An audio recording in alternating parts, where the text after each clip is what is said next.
that disappointed Nigerians at the World Cup, and it was raised, during that the commentary of that. Actually, his opting his action is predicated on Gennett Roll, concentrated on him to deliver goals, and I think he's beginning to show results. Okay. All right, it's still early days, so we'll see how it goes. All right, we have the Daily Sun here. Let's look at the Daily Sun newspaper, front page of Daily Sun newspaper, just beside the Daily as the name tag. Poly lectures give warning strike notice is on page 44, and the main headline is actually on the economy. Federal government to borrow another $2.8 billion with Euro bond, with a rider to privatize more national assets, that reveals CBN governor. And of course, the photograph on the front page, of course, is the former Ekiti State Governor, Ayodele Fayose, leaving the government house. We also learned that he rode there on a bike at a point. He's still governor. He's still governor. Actually, he's going to bow out very soon. Yes. But we learned that he left on a bike, from the government house before he started trekking on the streets. All right, and but beside that particular photograph, we have Atiku, lawyers reject travel ban on 50 Nigerians. Then it's no witch hunt, says the presidency. Is on page 6 of the Daily Sun. Now, below that, power delivery, BPE to review discourse in 2019 is on page 37 of the Daily Sun. Now, Kinsley. All right, let's take a look at the Daily Trust, front page of the Daily Trust newspaper. Immediately below the nameplate of Daily Trust, presidency disowns names of 50 persons on travel ban. That story is in greater detail on page 3. And police summon Takai over murder of 70-year-old man. That's the story in greater detail on page 4. And on page 17, Nigeria rejects IMF's recommendation on taxes. And the lead story says why we can't achieve January to December budget cycle next year. And that's according to the Honorable Minister of Budget and National Planning. That shifts 2019 budget submission to November. Now, according to the story, it says that a medium-term expenditure framework, MTEF, will be submitted this month, while the 2019 budget estimates will be presented in November. That's next month. Now, the minister, that's Senator Udo Udoma, said a delay in submitting the documents to the National Assembly was due to the long recess embarked upon by the lawmakers. And now that they have resumed, we are submitting the MTEF first and then the budget later. He also added that the 2019 elections would not distract from the implementation of the budget because the president has ordered that the economic team should sustain the tempo in economic recovery. Bayo.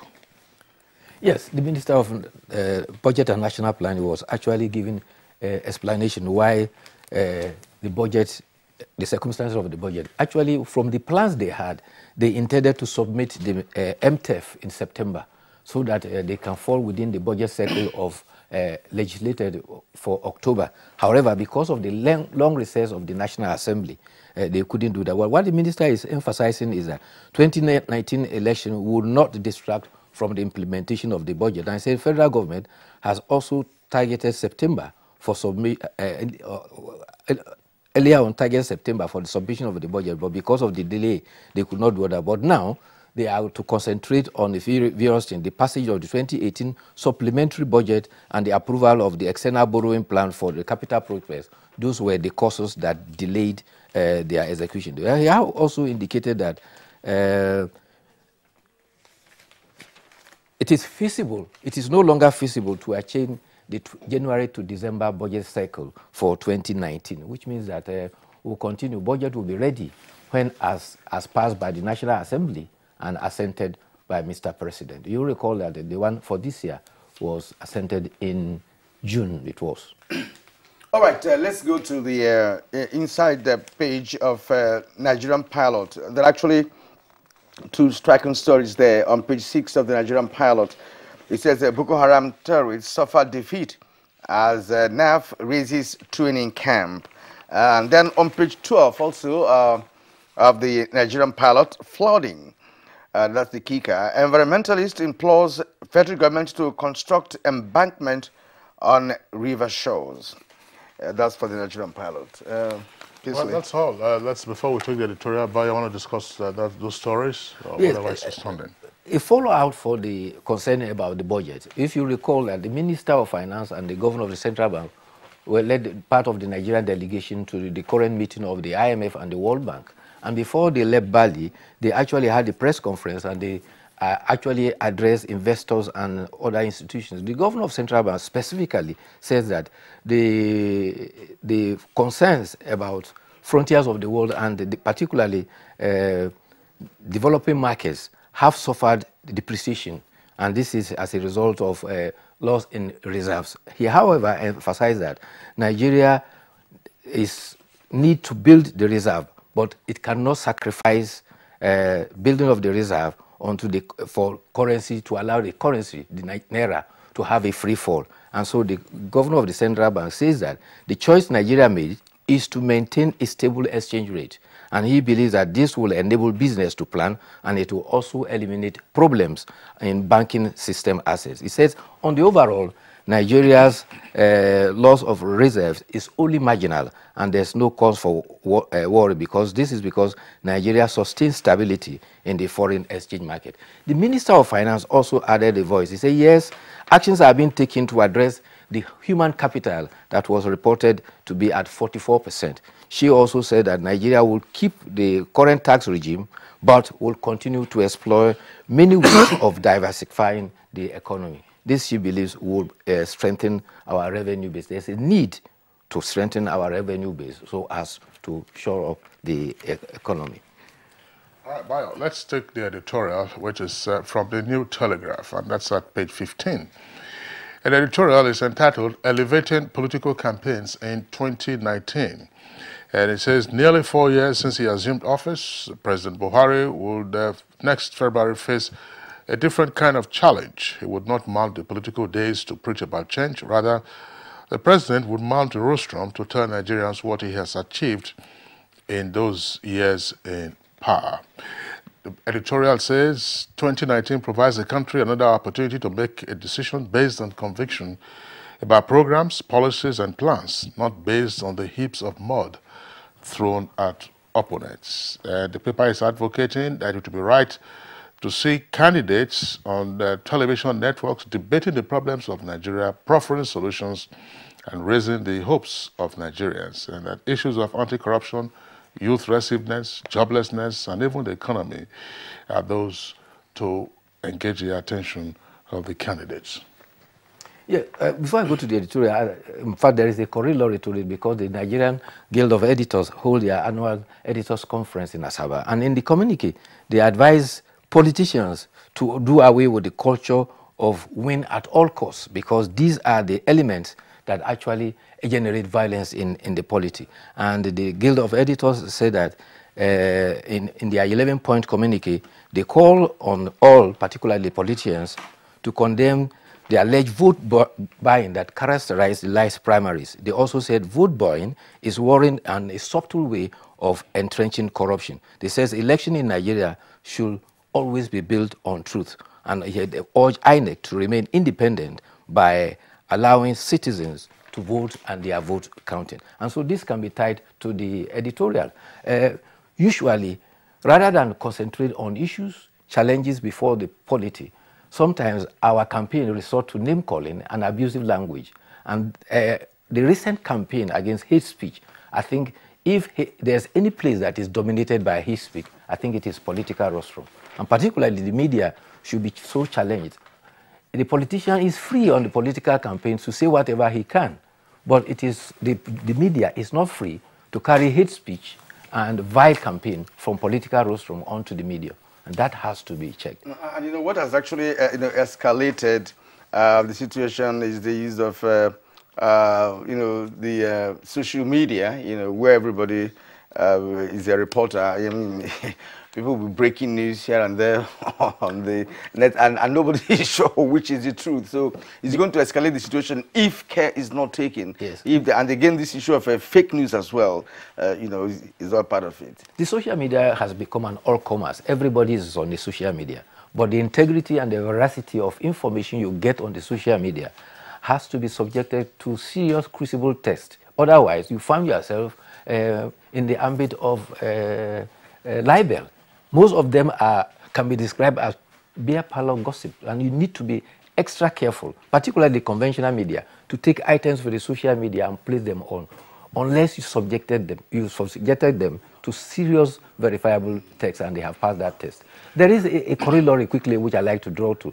Brown Envelope has put staff of the Voice of America into trouble.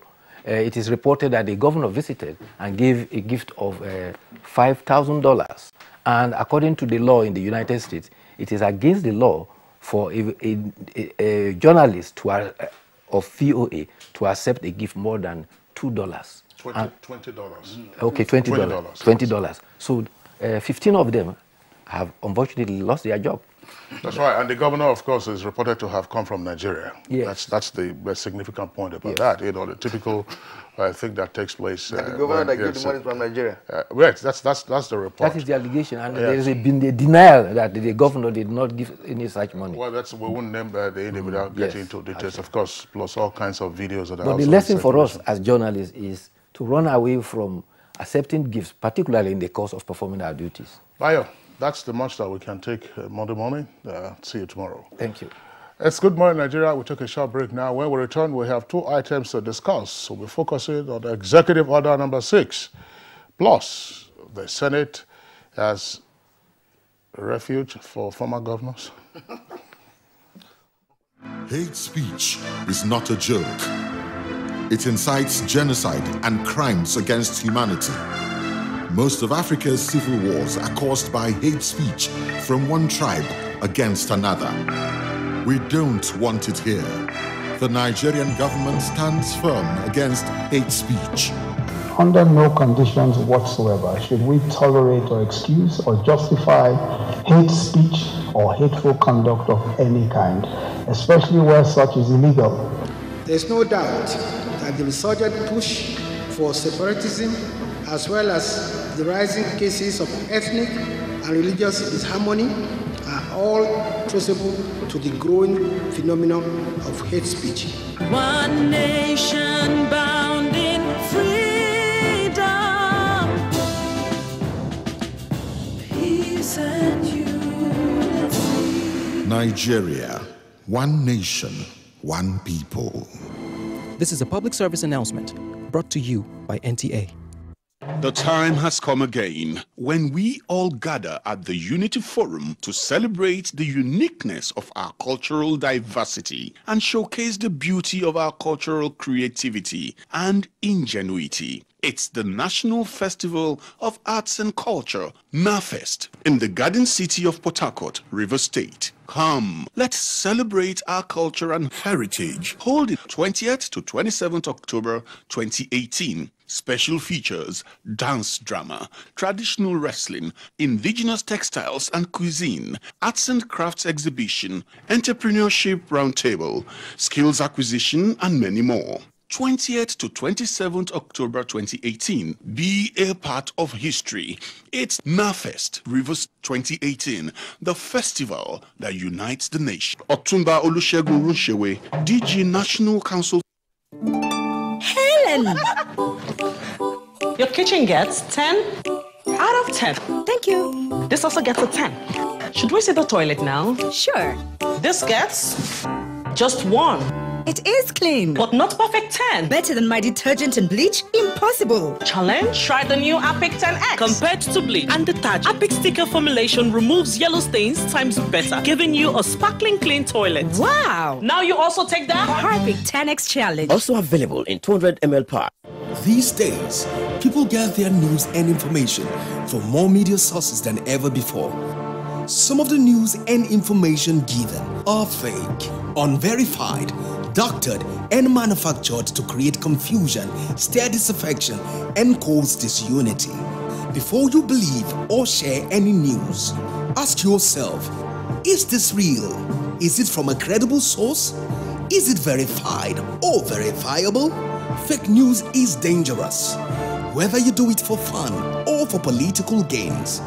Real people can get hurt. Fake news, don't create it, don't spread it. This is a public service announcement from NTA. When I was a little girl, I loved spending time with Mum and Grandma cleaning the house. I was so excited to sing in the choir. And your shirts are always so white. I knew what Mum's secret was. Today, I'm a modern woman that still trusts the secrets passed down to me. It's Jik, of course. The original trusted bleach, which can be used all around your house for amazing results. Shh, it's our little secret. It's no secret. It's Jik's best ever extra whitening power. Just Jik it. Madam.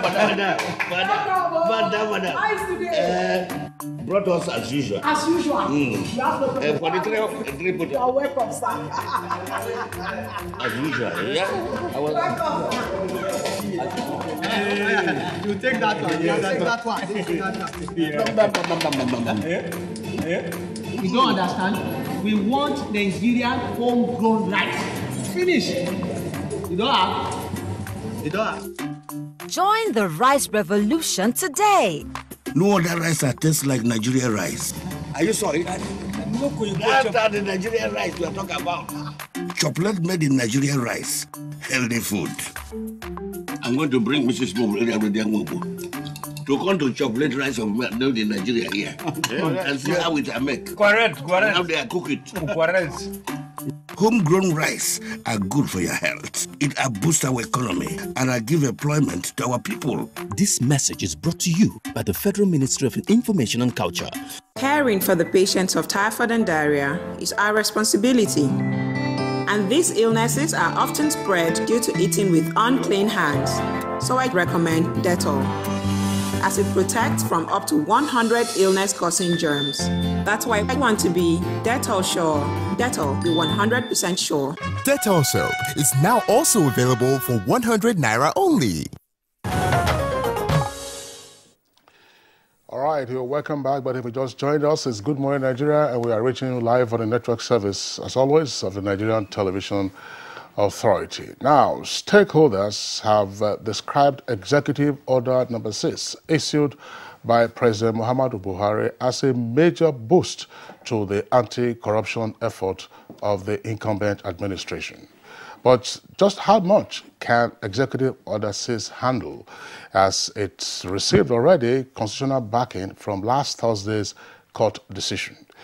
This is also amidst calls that there is a need for caution so as not to overreach the constitutional limits as set, especially that of restricting the rights of citizens to movement.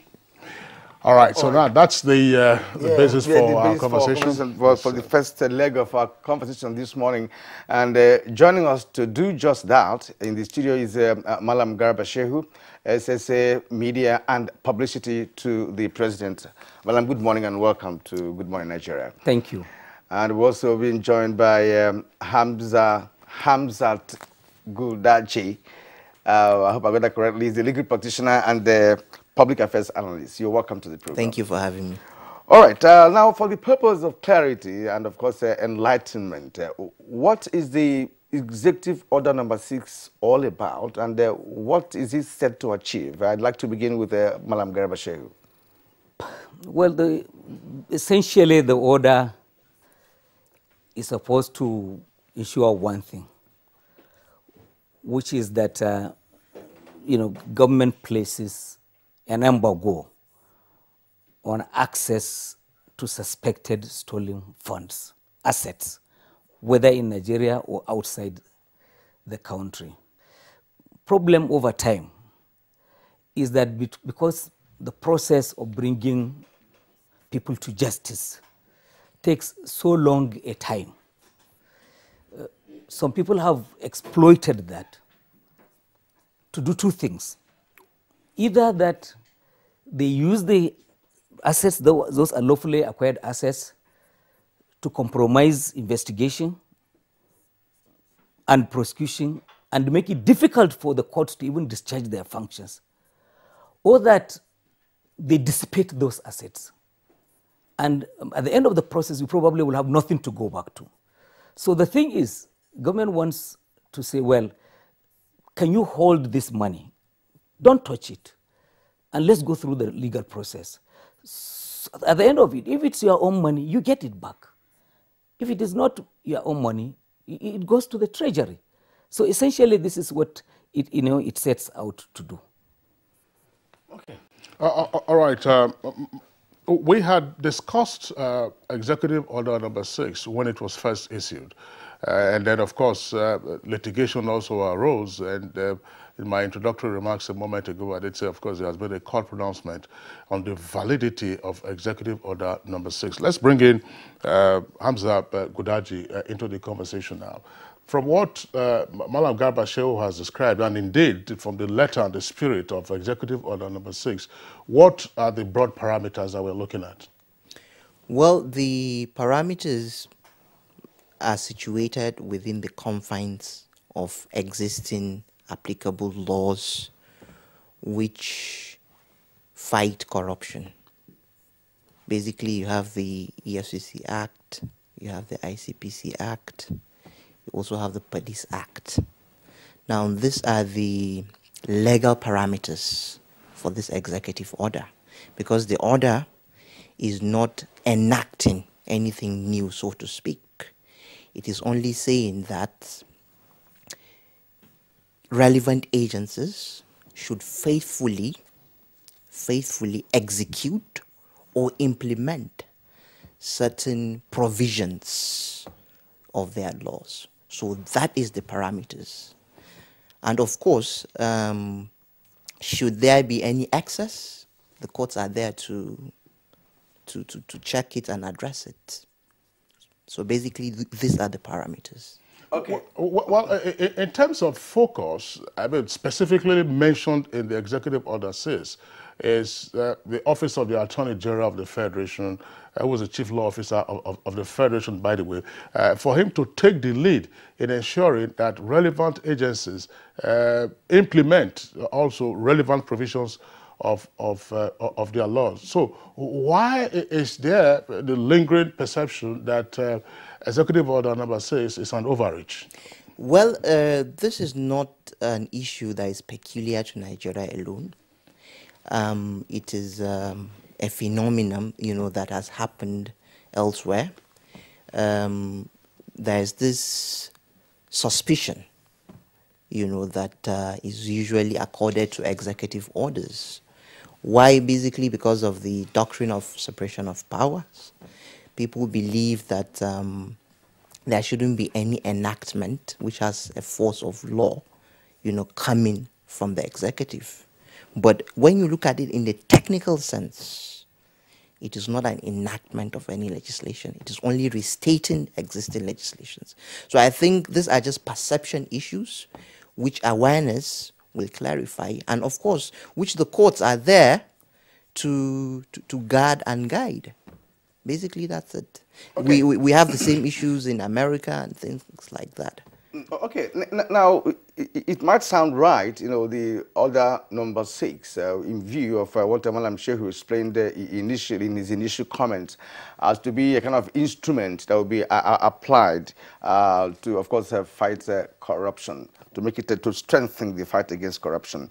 Now, in Nigeria here, it's very easy to politicize certain policies of government. And this one has just also been politicized. Many people view it as a witch-hunting strategy by the incumbent administration against perceived opponents of the opposing parties.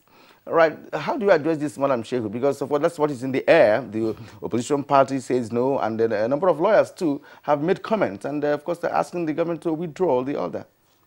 Well, I don't think anyone, certainly not any less President Muhammadu Buhari, is under any illusion that the war against corruption is an easy battle. You know that from commencement, when he launched this war, at the commencement of his administration, 2015, they dismissed it as a partisan, crusade against opponents, and they never gave him one chance. They never gave it their goodwill. So this is totally unsurprising that there is this huge outcry, because we are dealing with mostly beneficiaries of a system that is being fought.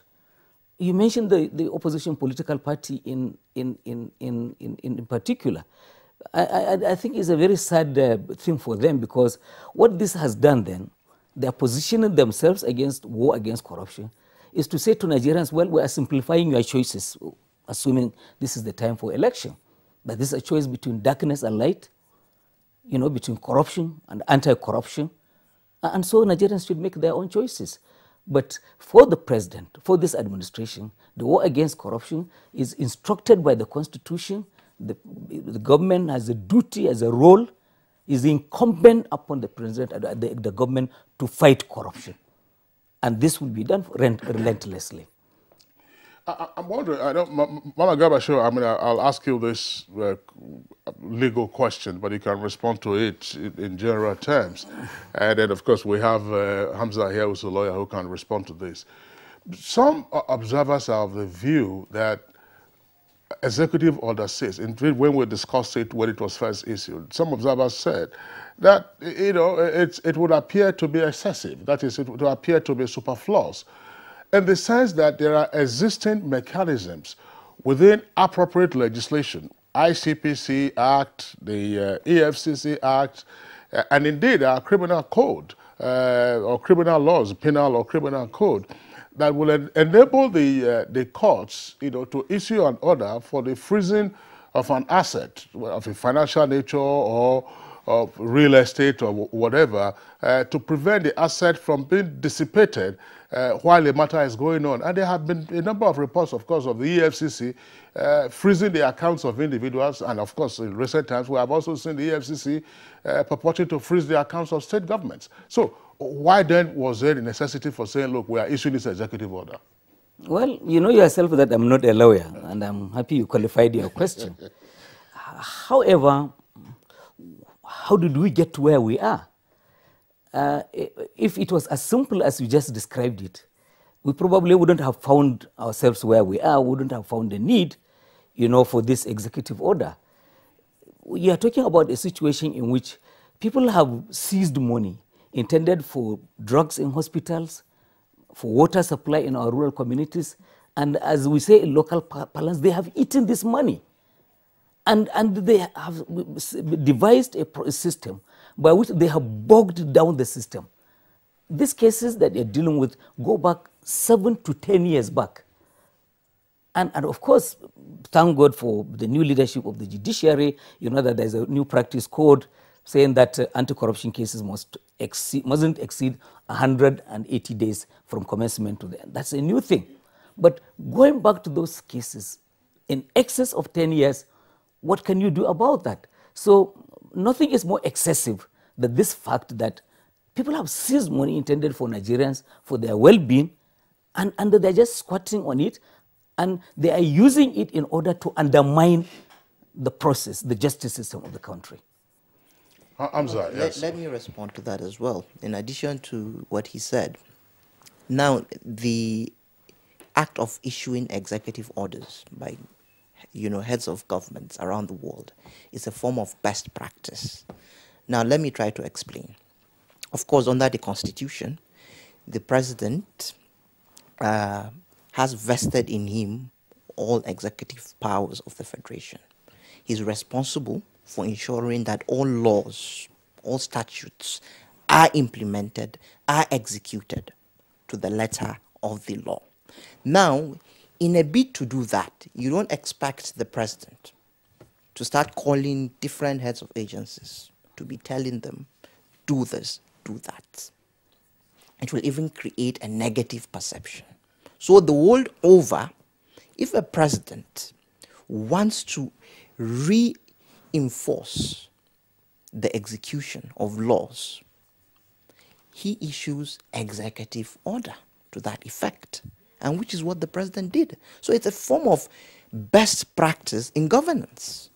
You don't expect him to do it piecemeal, because he's the custodian of these laws, so to speak. He's responsible for ensuring that they are properly executed and implemented. An executive order is simply a directive to say that, see, you need to faithfully execute these laws. And then the point, a question I asked Gabasho is this.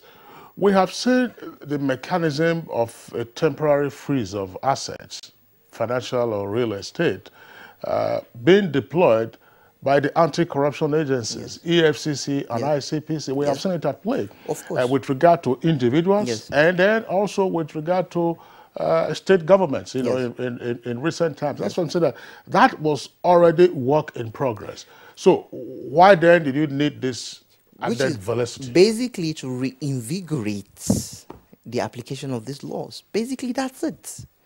I think what the barrister is trying to explain, you know, if I understood him, is actually the fact that there's need for enforcement, and the president has that power, you know, to reinforce, so that a particular policy or law could be effectively utilized to achieve its main objective. Okay. Now, another issue here is that Nigerians are beginning to... Hold on a second. The point, though, is the executive order itself was clear that all of these directives will have to be implemented within the ambit of the law. Absolutely. That's right, within the ambit of the law. In other words, that executive was not purporting to take over or usurp you know, the powers of either the legislature or of the judiciary. Now, that brings us to this question now. On what basis, you know, do you think that the court validated that order? Because, of course, there was a court ruling on that. And some persons have also been noted to have returned to court, you know, questioning the judgment of the court. I don't know whether that has started, but that has taken place. Well, to begin with, anybody that has any issues with that judgment, you know, is free to appeal if the person is in a position to appeal. But let me explain the rationale behind the court decision. Basically, what the court decision said is we have looked at this order. It has not infringed on the doctrine of separation of power.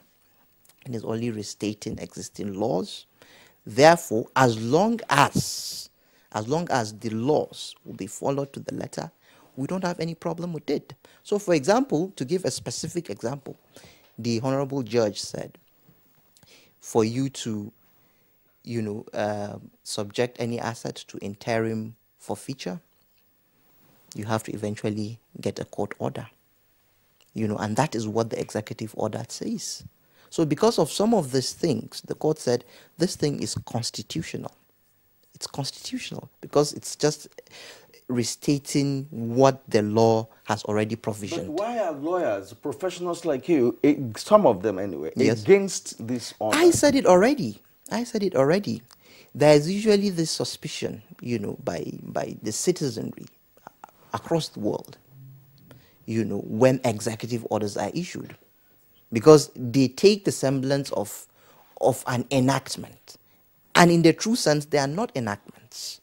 And then maybe you might say, you know, our peculiar, you know, mentality of tending to politicize things. I don't want to go into the politics of it. All right, let's return to Malam Garba Shehu. Malam Garba, I'm sure you are aware that, of course, the reason why we are taking on this subject matter today is partly the statement you issued at the weekend, indicating that on the basis of Executive Order Number 6, President Muhammadu Buhari has directed the restriction of the movement of some 50 persons. Those persons, of course, there have been all kinds of accounts as to whether they were named or not named. We just read a story from one of the papers where you denied that the persons have been specifically identified. And that's what some observers are also pointing at. Again, looking at the letter and the spirit of Executive Order Number 6, it deals with assets and not personal liberties. So when did Executive Order Number 6 transmute into an order on the restriction of personal liberties? Well, as I said earlier, the Constitution, of course, says government is a responsibility of the government of Nigeria, you know, to fight corruption. Now, what's the point of going through all of these processes? And in the end, you will have reached a point where the assets themselves have been dissipated. The essence of this restriction of movement is to ensure two things. One, that the beneficiaries of this corrupt proceeds of corruption do not have access to it so that they don't dissipate. Because, much of these things, of course, are domiciled abroad and all of that. And two, you want a situation in which you speed up the process. Essentially, this directive by the president is to help speed up the process. I told you earlier that some of these cases go back 7, 10 years back. Now, if this was my money, I don't want to say your money. It's yours. I mean, if this was my money, and through my own sweat, would anyone really accept a situation in which they retain this legal acrobatics for 10 or more years, going back and forth? So therefore, if you don't have that access to it, and then the money, there is a cap on the money, and it's yours, you probably will be you will join hands with the prosecution, see whether this can be ended so speedily that you get back what legally belongs to you. So the loopholes in our legal system is being capitalized on by the individuals in question to delay their cases in court for too long a time. That is what I'm going to understand. Because the last judgment on the former governor of Plateau State started almost 10 years ago. 11 years. 11 years, and it was just concluded this year. Yeah. So that is the point that I think Garba Shehu has made. But I want to ask you this question. Is it necessary in the first place to mention those involved? Because, of course, the names that are making rounds, I said not to be the real names. Is it important now at this point, when people already have names, to release the real names of the 50 persons concerned? No, government did not release any names at this time, and there is no intention to do so. Simply because this directive is already coming under attack for so many reasons. And the next thing you hear, if you do anything like that, is probably that you're already convicting people or you're trying them via media and all of that. So we don't want the people who are involved, they know themselves. And I think that we have given the clearest indication that can be given in the circumstance, which is that these are back cases. People are very familiar with them. And for the most part, Nigerians are sick and tired of following these cases. They've been there for too long. I'm wondering, Hamza, I mean, we're going to wrap this up now because we have a second topic to discuss. But I want to repeat the question I posed to Garba Shehu with regard to whether or not the focus of Executive Order Number 6, which has to do with assets, can now transmute into a restriction of personal liberties, including the right of movement. That's one. And then secondly, what is likely to be the utility of this restriction of movement? We have seen in the past when government agencies, particularly the immigration, had tried to prevent Nigerians from traveling. You remember Olusa Bakoba's case, with regard to the right of the individual to move, and then, of course, the ownership of a passport to travel. So is all of this taken into consideration? Please take this question before I come into whether persons have been named or otherwise. Okay. Well, it depends from which perspective, the whole issue is viewed. But to simplify it, the courts, as well as law enforcement agencies, have the discretion and powers to grant bail on certain terms and conditions. So you can easily say that the executive order saying that you can include maybe the submission of one's passports as part of bail conditions. You can view it as such. And it will now amount to a restriction of movement. So within legal parameters, there's capability for that. There is capability for that. So that's my own restriction. I'm coming. Just a minute. Yes. When you say within the legal acceptability, that normally will be through the judicial process, not by way of executive for example, orders. EFCC, if EFCC is investigating someone now, they can release the person on bail under certain conditions. One of such conditions will be deposit your international passport with us. Simple. then by implication there's restriction. Fine, yeah, that's right. But do we know the length of time this restriction of movement of some 50 persons or so might last?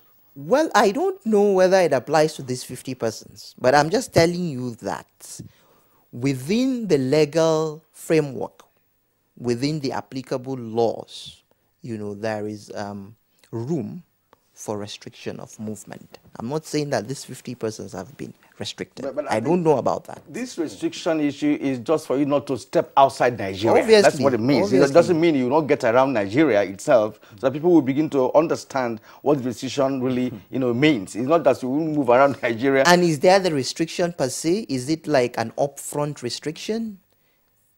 Because we need to be careful. Yeah, and then the last point, because when Executive Order number 6 was released, there were two schedules to the order. The first schedule, of course, dealt with the ongoing cases to which Garba Shehu referred, cases that have dragged on for so many years. We thought, the stories that came out after your statement tended to have taken their bearing from those cases listed in the first schedule, with regard to the persons, of course, Governor Suswan, former Governor Suswan of Benue, former Governor, for instance, of Jigawa, of Chimaroku Namani, and then, of course, Niger, and several other persons. Alex Bade was former Chief of Defense Staff, plus, of course, one or two persons who are now said to be deceased, and all of that. So, are we expecting further clarification with regard to matters arising from Executive Order number 6 with respect to the statement you issued over the weekend says 50 persons have now been restricted from traveling outside the country? So that there's more clarity. At every point, obviously, if it is warranted, government has no reason to hold back information. And you know that, of course, by virtue also of FOI, the Freedom of Information Act, people, individuals with the bona fide reason can access, information following the processes of court. These matters are domiciled in the, immigration and the security services.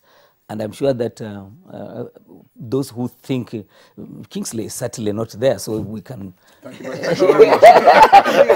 Well, many Nigerians are also taking their own bearing on this, and of course telling us how they feel about the Executive Order number 6. We have Mobola here now. He says the Executive Order number 6 is a move in the right direction. It will definitely send signals to those who think the fight against corruption is being fought selectively. An abnormal political situation should be solved abnormally. Even in the developed world, such policies operate.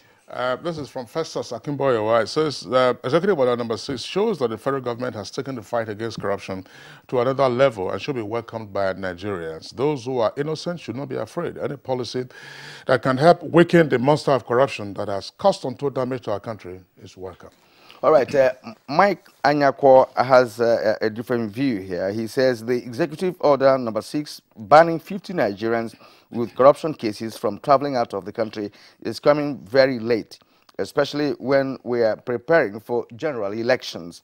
The number of persons restricted is far below expectations based on the magnitude of corruption in Nigeria. Every concern must be taken to ensure that it does not cause chaos in the polity, and those with cases of corruption must be included in the list, irrespective of political affiliations. And this is from Dele Jack Solomon. Politics aside, the implementation of Executive Order number 6 is a welcome development. This is because the order will prevent persons accused of corruption from continuously holding onto and controlling assets acquired from corruption. All right, Oshomole says the travel ban is a sad reminder of the reckless placement of political opponents on security watch list and seizure of their passports by the defunct military junta. Let the court be the one to restrict travel. Well, that one was from Oshomole. It's not the APC chairman Oshomole who is tweeting.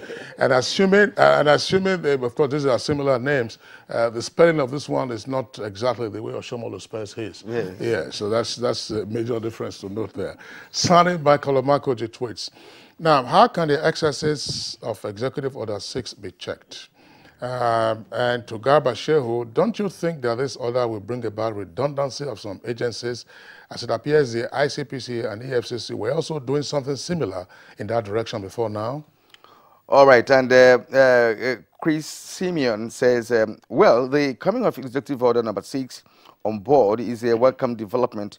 It will fish out those corrupt politicians who have looted government money. Kudos to President Muhammadu Buhari. All right, those are the tweets that we can take. The question posed by Sandy Makalamakoji is one that we had asked in the course of this conversation with our guests as to whether or not this is not a surplusage or superfluous piece of policy directive, given what the ICPC and EFCC themselves have been doing. Of course, there are also matters that will arise subsequently, and we will return to those issues when, of course, it becomes important for us editorially. It's on that note, we'd like to thank our two guests, Hamza Gudaji, it's a legal practitioner and a public affairs journalist. Thanks a lot for being with us on Good Morning Nigeria today. We also would like to thank the Senior Special Assistant to the President on Media and Publicity, Madam Garba Shehu. Garba Shehu, thanks a lot for being with us. Thanks. We'll take a short break now. When we return, we'll be taking on another issue, this time politics, the Senate and former governors seeking to take their seats therein. The outer framers, the hat tippers, the fringe goers. You don't need to hide anymore. Try Dettol Even Tone. It cleans and helps to reduce the appearance of blemishes caused by oil, dirt, and germs, giving your skin a healthy feel for an even better you. Dettol, be 100% sure. Dettol soap is now also available for 100 Naira only. Can I see your particulars, sir? Officer, my particulars no dey here. In that case, you'll have to come with me to the police station. Officer, which levels? Where I for find you something make you take arrange your weekend. What? Senate. How has their participation in the Senate improved the lot of the masses in their respective states and senatorial districts? Is the trend a healthy political development? These will form part of discussions by guests on Good Morning Nigeria.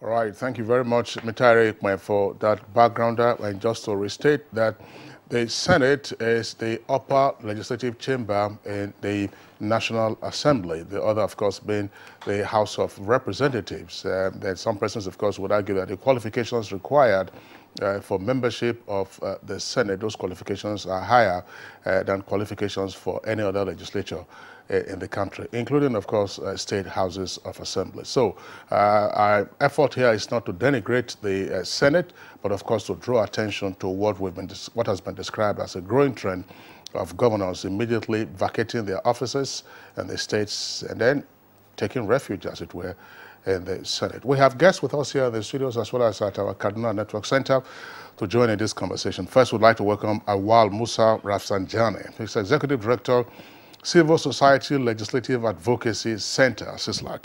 Rafsanjani, pleasure to have you again on Good Morning Nigeria. Thank you, and good morning, Nigerians. Also here with us in the studios, another familiar face on Good Morning Nigeria, Mazi Afam Osigwe. He's the former Secretary General of the Nigerian Bar Association. Mazi Afam, pleasure to have you with us this morning. Thanks for having me. All right. All right, and from our Kaduna Center, we have joining us this morning, Dr. Usman Mohammed.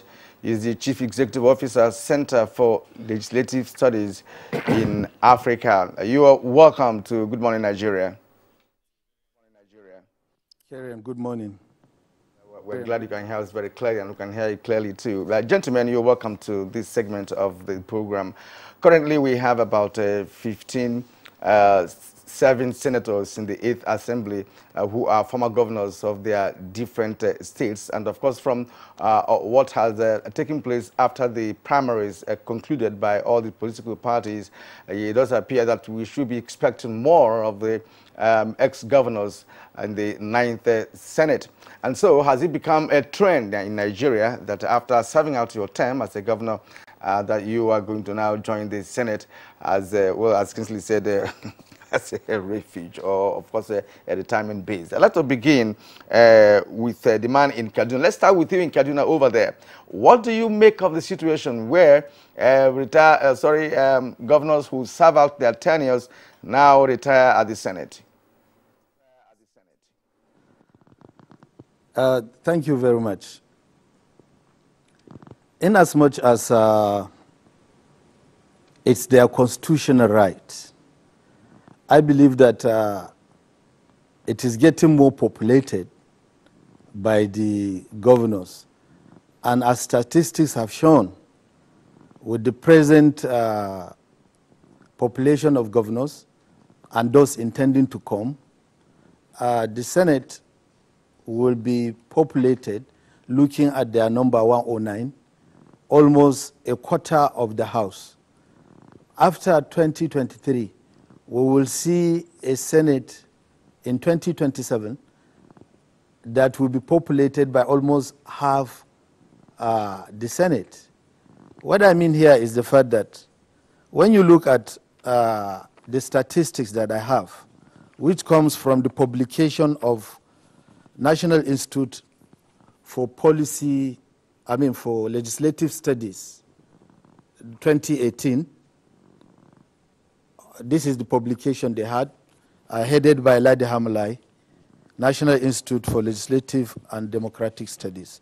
They have published these very important documents, and any researcher and any person looking for his representative and his contribution will have to get these very important documents for research.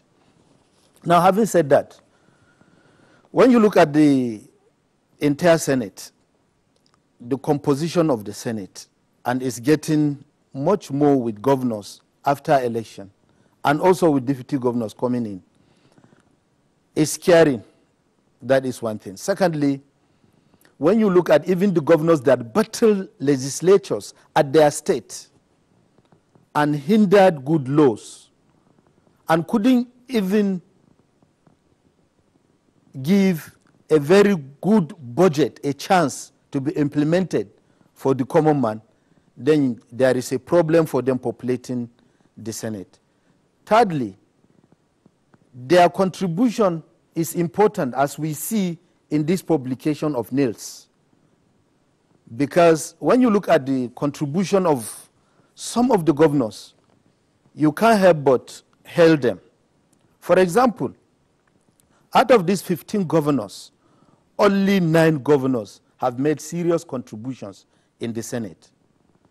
One of the notables is Theode Oji, who has sponsored 11 bills and 2 are passed, followed by Sam Egu, who has sponsored 8 bills, 2 are passed, followed by Darie of Plateau State, that sponsored 5 bills, 1 is passed, followed by Kabir Gaya, who is the 4th, 5 bills, 2 are passed, and then Wamoko, 5 bills, 1 is passed. Abdullahi Adamu comes to the next in that ranking, who has sponsored 6 bills, 1 is passed. Then Adamu Alero sponsored 4, none is passed. Rabi Musa Konkoso sponsored 2, none is passed. Godswill Akpabio sponsored only 2, none is passed. Now, when you look at the father of them all, who was the leader of the House, Ali Indume, who is not a governor, he has sponsored 64 bills, almost about 30 passed. This is very significant. Now, what are we talking about? We are talking about a house that will be populated soon by Rochas Okorocha of Imo, who has indicated his interest, and Yari is battling to come in there. Bauchi Yugu they tried, but he has failed, but he has jumped to the APC to get that ticket next time. Ogun is coming. Oyo Ajimobi is coming. Borno Kashim Shetima is coming. Shekarau is coming from Kano. Yobe Gaidam is coming. Nasarawa, either it is Almakura or they maintain Abdullahi Adamu, as it is being battled in Nasarawa, is still governors coming. Odwan of Delta is coming. Gombe Kombo is coming. So now, when you look at 15 plus almost these 11 or 10, you make the mathematics, and it's funny. And when you look at their contribution in the Senate, they are almost, most of them are bench warmers, without, of course, with the exception of these that I have mentioned in the 8th Assembly that have made contribution. And I have important places that have made the contributions here. I've itemized them here. I have done the research. So what is important for us is to understand that they have the right to come to the Senate. Yes, they can be disenfranchised. But also, it is important for them to come clean and also to come and make serious contributions in the National Assembly. For example, the appropriation chair of the Senate is a governor from Northeast. But his contribution only comes when appropriation comes to place and when there are issues. After that, till the next year after budget is presented. All right, Dr. Usman Mohammed, thank you very much for your opening salvo. You have raised a number of points. Well, let's return to the other two guests here with us in the Abuja studios. We'll come back to you in the course of the conversation. Rafsanjani, let's have your opening thoughts on this development that we are seeing former governors populating the Senate and others who are out also being in the Senate. And by the way, just to add to what Dr. Usman Mohammed said, there were also former military governors or former military administrators who are also in the Senate. Yeah, well, like we have rightly mentioned at the beginning, it is the constitutional right of any Nigerian to aspire to be in the Senate. However, what has been happening is that, those who have, hijacked the party structure and use their, influence to make sure that they either intimidate or harass, or undermine even internal democracy within the party. They succeeded in doing that because a sitting governor, in most instances, in most places, determine and dictate who goes to other state assembly or national assembly because of the weak party structure that we have, because there's no, in most instances, no internal democracy. What you find is that imposition, within the, from the governors, that are serving in those states, So therefore, it is, really very difficult if a sitting governor wants to be a senator and then anybody will say you want to be there. You will either be intimidated or, in fact, the party will not even, allow you to go, for that. So I think, for me, it is the hijack, of the party, instrumentality that is one. Not because people really wanted, that person to be there, And secondly, sometimes I think it is because we also, as Nigerians, we don't actually ask for accountability, demand for accountability. Most of these, legislators, especially those ones that we are talking about, deputy governors, ex-deputy governors, ex-governors, they don't even interact with really people because constituency accountability, dictate that you should actually interact with the people. And these people, they don't even want to have anything to do with anybody.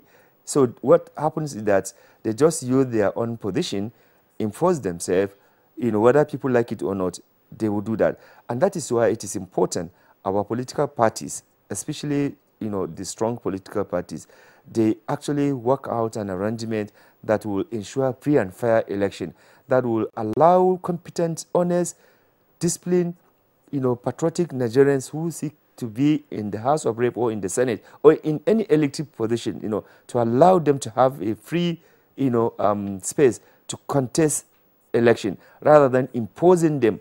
Doing that will undermine the effectiveness of even the legislature itself because some of these people, when they come, really, they don't want to discuss anything. It is an opportunity. You are a senator. You can just send a note, to ministry department and many places. There are so many privileges, political privileges, and you will continue to be a good father, So rather than really coming to do legislative work, you would just use that place to even undermine the effectiveness, the vibrancy, the independence of even that legislature.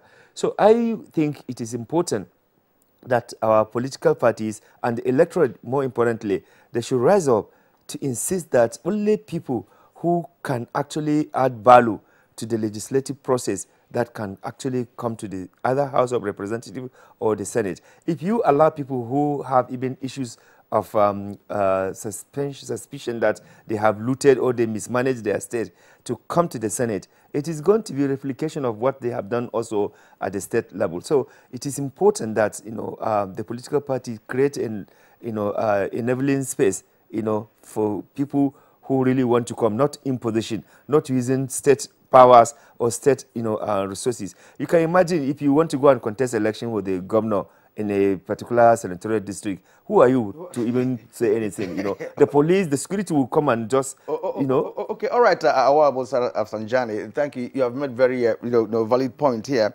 Let's now go to Mazi Afam Osigwe, and I want to draw inference, you know, from the submission of Dr. Usman Mohammed, where he made some salient points that bordered on the contribution of this caliber of Nigerian politicians who find themselves in the Senate after, you know, completing their 2 tenures as governors. Now, do you look at the quality of their contribution, the value of what they bring in to the table at the Senate? Of course, Dr. Usman did mention, he gave us a kind of statistics of contributions of some of these governors. Now, how do you consider them? Very, consider their being there, and of course consider the fact that many are still coming. What does he portend for the Senate? You know, when I listened to him and he reeled out the number of bills sponsored by certain past governors past, I asked myself, what were these bills all about? How come we didn't hear the debate about these bills? How come we still don't know anything about these bills? And that brings me to the question, what is the relevance of these bills we have been told have been passed into laws? What issues have they addressed? We don't even know anything about them. And it speaks volumes about the quality of our legislature, that there's even very little public debate. Sometimes these bills, as it were, sneak into public discourse. Oh, the president has signed this bill. And you never even heard there was any debate going on about them. The public knows nothing, except in some cases where they hold ceremonial, and I say ceremonial, public hearings, where there's no robust debate and where the end result does not reflect the contributions of the people. And we need to address this issue, because if we continue this way, we would appear to be a society that rewards failure. Most of these governors failed in their states. Most of these governors did not allow the legislature to work in their states. They locked down the houses of assembly. And in most cases, it is of common knowledge that before the House will sit, the House leadership will go and consult the governor. And they will agree on what to do. And so you hear cases of budgets being passed under 15, 30 minutes. Important bills being passed into law, first, second, third reading in one day. So we should ask, what is the quality of these bills? In what areas have they addressed the nagging societal issues? Have they opened up the democratic space? In what way have they helped improve the economy and protect the rights of the people? When we even listen to the House, do we even hear them comment on issues of national importance? I'm not quite sure that the statistics may actually be a good reflection of their dynamism and constructive contribution in the legislature. Like you call this a retirement home, more or less. They go there to run to see. They do nothing. And they use state resources, like Rafsanjani has said, and state apparatus to get power, even where they failed woefully as governors. And most times, because the role money plays in politics, they find themselves there. So we need to ask that question. Yes, they have sponsored so many bills. What are they about? Of what relevance are these bills? And how come we don't even know about these bills? And how come we didn't hear about the debates leading up to the passage of these bills into law?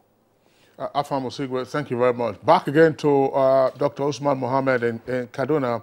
Dr. Mohammed, you listened to the reaction by Afam Osigwe. Maybe you may wish to respond to that first, but take along with it the following. In terms of interrogating legislative record and rigor, are constituents sufficiently aware that they have the right to do this? And under what have some of these former governors been hiding, to shield what you have described now as somewhat less than salutary performance in the Senate? Thank you very much. Now, I like the question the lawyer has put forward, and I have the answers right away with me because I did a thorough research on that. And I think that we must be careful on the way we have a sweeping condemnation about these guys. I'm not here to protect them, but then we must give them a certain benefit of doubt. Number one is the fact that if you allow, Tude Oju on the 8/10/2015 sponsored a bill for food security, and it has passed. 2015, 8/10. On the issue of food security, I think that is very important, and we have to understand that. We don't have much time to discuss on this. The next Tude Oju did was on the 14/10/2015, Nigerian Investment Promotion Council Act, SB 72, repeal and enactment bill of 2015. It passed the first reading. National Planning Process Bill was the next on the 15/10 by Tude Oju. It is in the first reading. The next and the fourth is Deep Offshore and Inland Basin Production Sharing Contracts Act 2004 Amendment Bill by Tude Oju on the 20/10/2015. The next is, of course, National Center for Disease Control and Prevention. That cannot be, of course, underestimated, which was passed. Then there is the National Energy Act Amendment by Tude Oju. Nigerian Metallurgical Industry Act Amendment by Tude Oju on the 16th of 6/2016.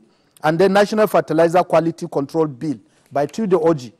Tude Oju also had to his credit Federal College of Education Technical, Arochukwu, Abia State Bill 2018 on 25th of January 2018. Federal Polytechnic, Aba, Abia State, Tude Oju Establishment Act. He sponsored that bill, is awaiting. Sickle cell anemia prevention, control and management was done by Sam Ogu. Now, followed by him is Sam Ogu. Sam Ogu now did on this cell anemia prevention control. And then the next by Sam Ogu is public procurement. And then the next is warehouse receipt. The next is Federal College of Agriculture Establishment Act. The next by Tude Oju is State Fund Act Amendment Bill of 2015 that passed first reading. All these have passed the first reading. Postgraduate Physiotherapy College of Nigeria establishment. All right, Dr. Usman, you've cited quite some examples. I would think that those examples will suffice. But I asked the question about legislative rigor and record and the right of constituents to seek to interrogate this. But if you join that to the point made by Afam Osigwe as to why there appears to be insufficient public awareness of the details of some of what you have read out, where do you think the gap lies? And then Rafsanjani himself also said that, look, senators, some of them, particularly perhaps the governors, who are former governors, have perhaps some challenge in interacting with their constituents. I mean, they seem not to be otherwise accountable. I disagree about this, because some of these bills sponsored, for example, by Tude Oju, comes from his constituents. For example, the National Fertilizer Quality Control comes from probably the stakeholders. But what about national planning process? And then his bill for Polytechnic, Abia State Polytechnic, and Federal College of Education. Those are yearnings of his people. And he has come there, and these things have first reading, and some of these things are at the committee meeting, awaiting committee report. So it's important also to understand the input from the constituency. A legislator cannot come and make serious contribution in the National Assembly, especially at the Senate, without input and push and pressure from his constituencies.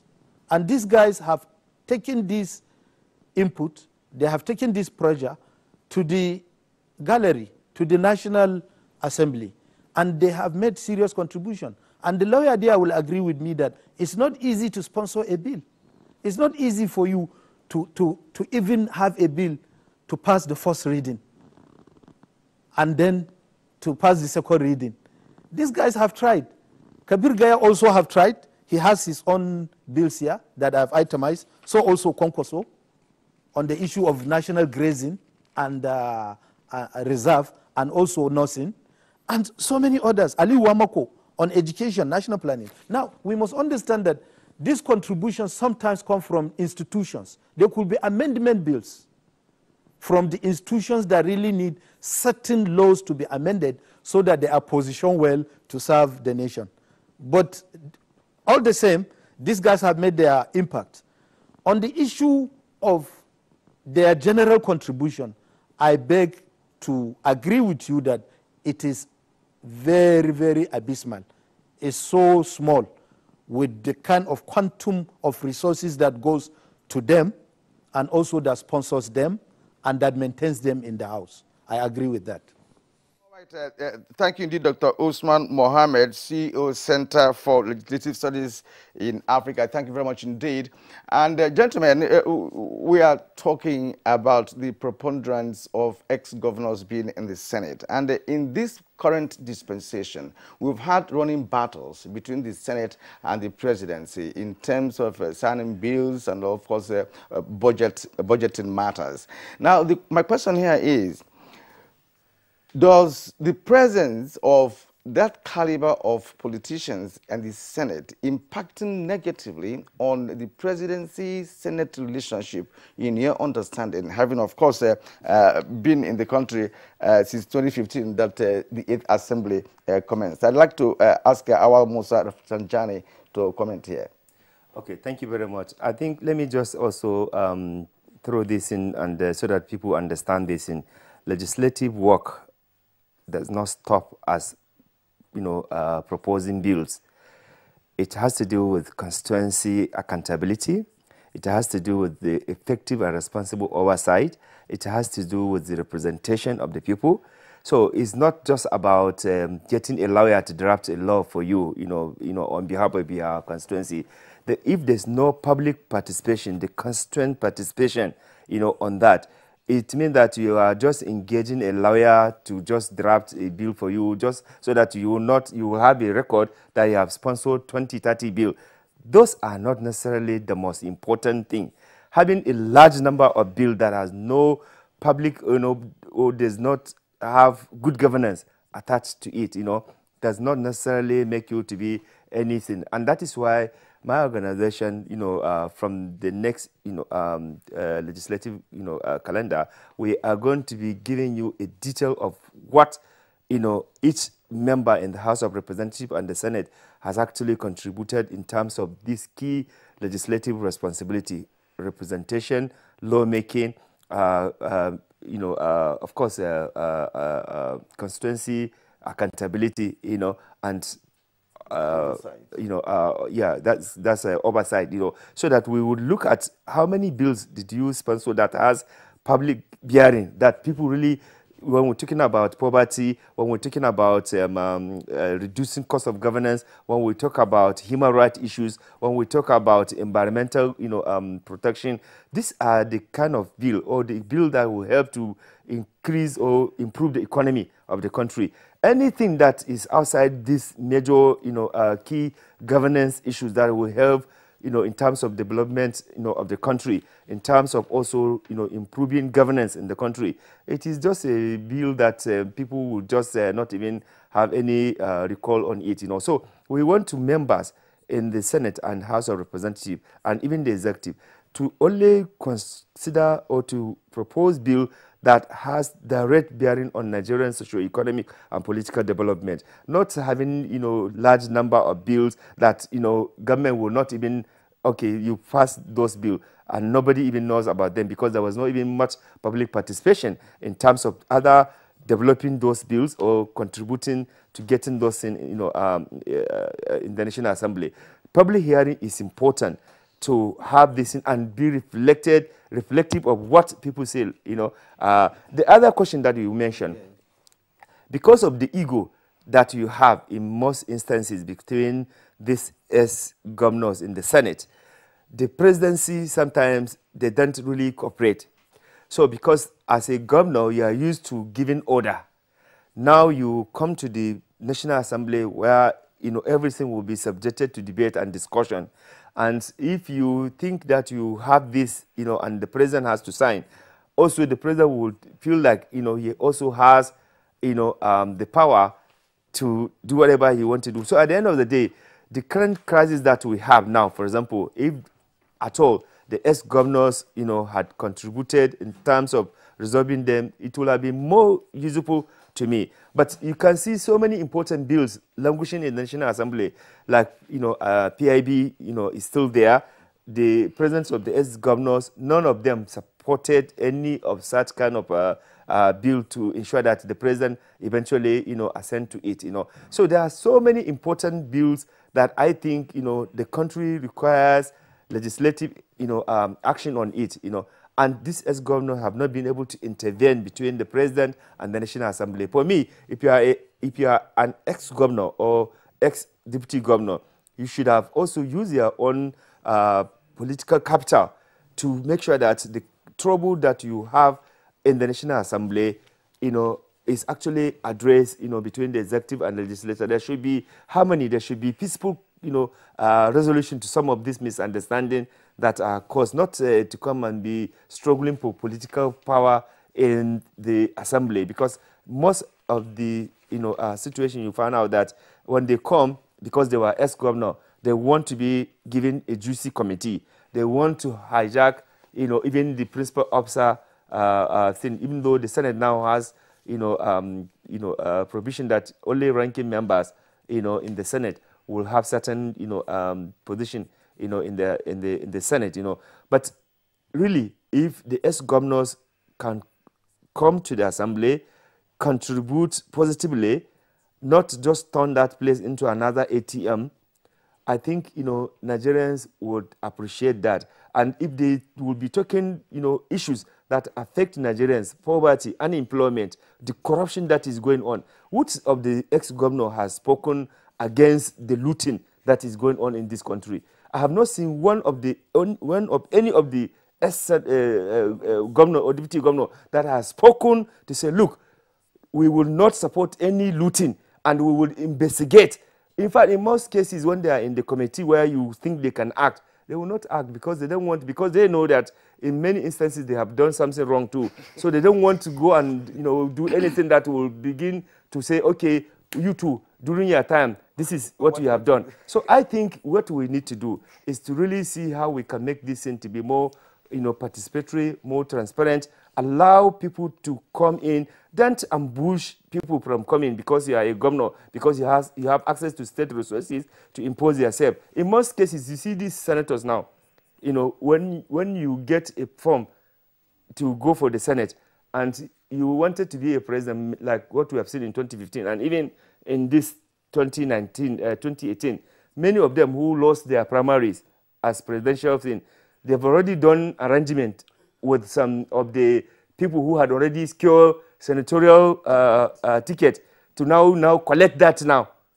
Since I did not get the presidency, the president to be the candidate for this, now they will now collect that from somebody who may even be more useful than the governor. So I think it is important that Nigerians begin to open their eyes, and more importantly, political parties need to do something, because I think invariably political parties have responsibility to ensure that we sanitize this process, we make this process to be more transparent, more participatory, allow people who have something to offer based on their track record. If you are a governor, ex-governor, for goodness sake, there are so many ways in which you can contribute to governance.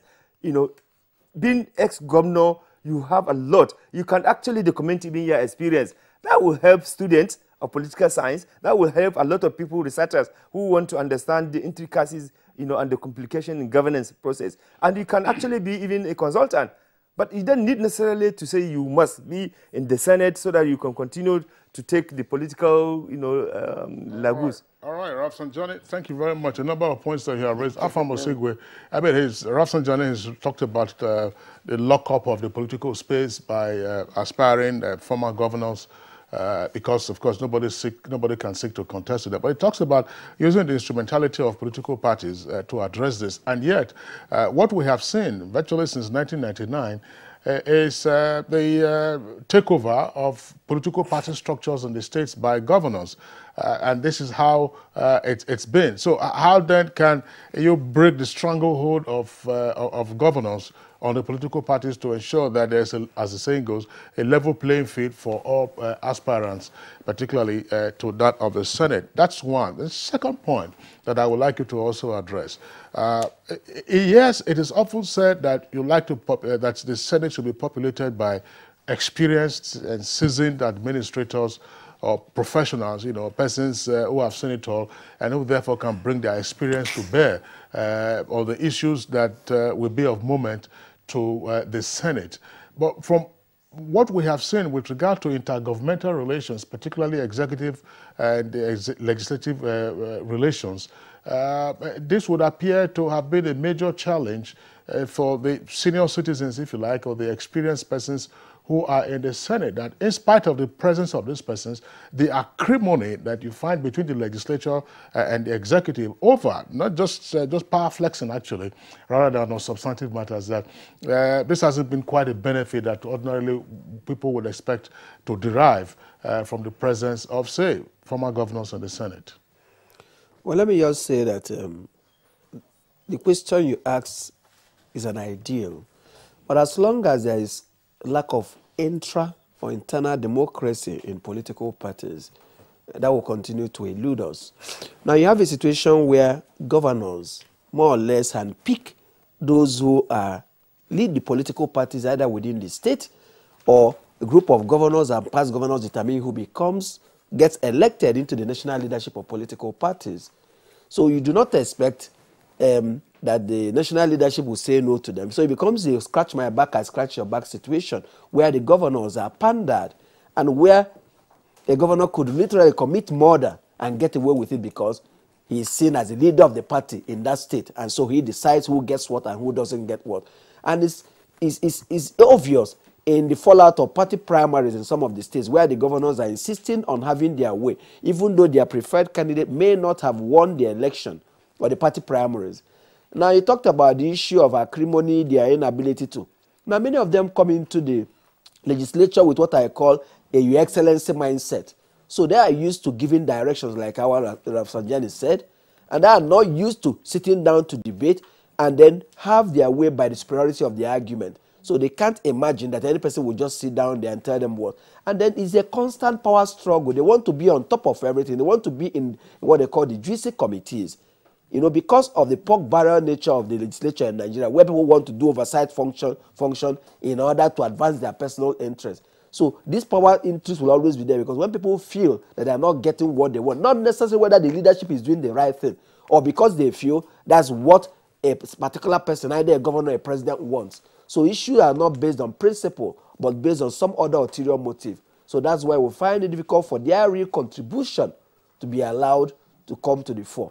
And as long as, too, there are outside forces trying to destabilize the legislature, to influence the choice of who becomes what, and where disagreements are not seen as principal disagreements, but as personal insult, people take things personal. It's an affront to this person.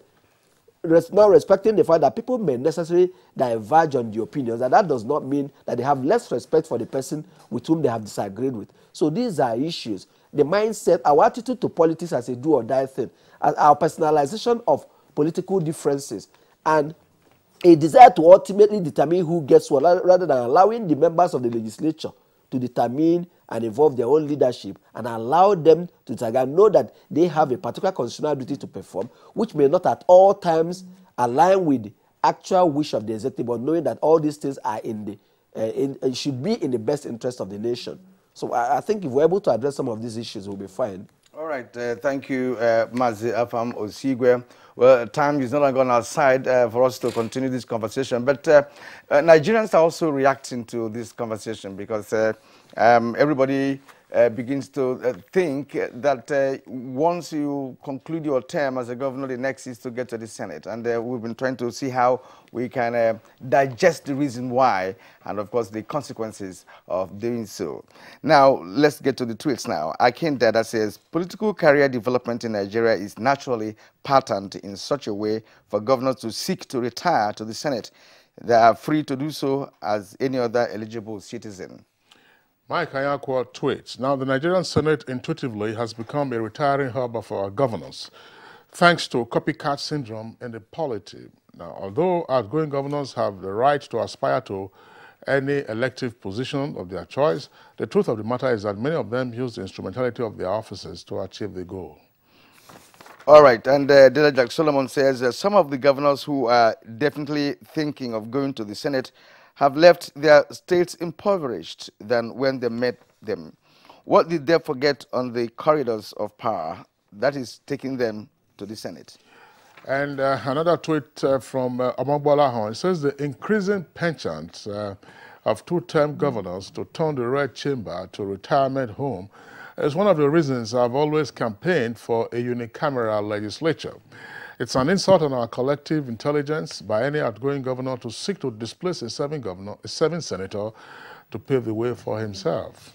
All right, from Nelson, if we continue to allow these the governors to go to the Senate, we will soon have a lame duck Senate of legislators sleeping and waking up with millions of naira. That's about the last one we have for today for this particular segment of Good Morning Nigeria. I wonder whether we have time to go for more questions, or do we just round off? All right, and let's begin our appreciation this morning with Dr. Usman Mohammed, the CEO of Center for Legislative Studies in Africa. He reached us all the way from Kaduna. Thank you for sharing your thoughts with us this morning, Dr. Osman. Dr. Osman. Yeah. All right, and of course, Awal Musa Rafsanjani, Executive Director of Civil Society Legislative Advocacy Center, CISLAC. Thank you very much for your contribution this morning on this show. And my brother Mazi Afamos Higwe, former NBA Secretary General, we thank you for your insight. Thank you so very much for inviting. All right, now next for us now is to take you on sports. Nigeria Super Eagles is present for a reaction from Libya.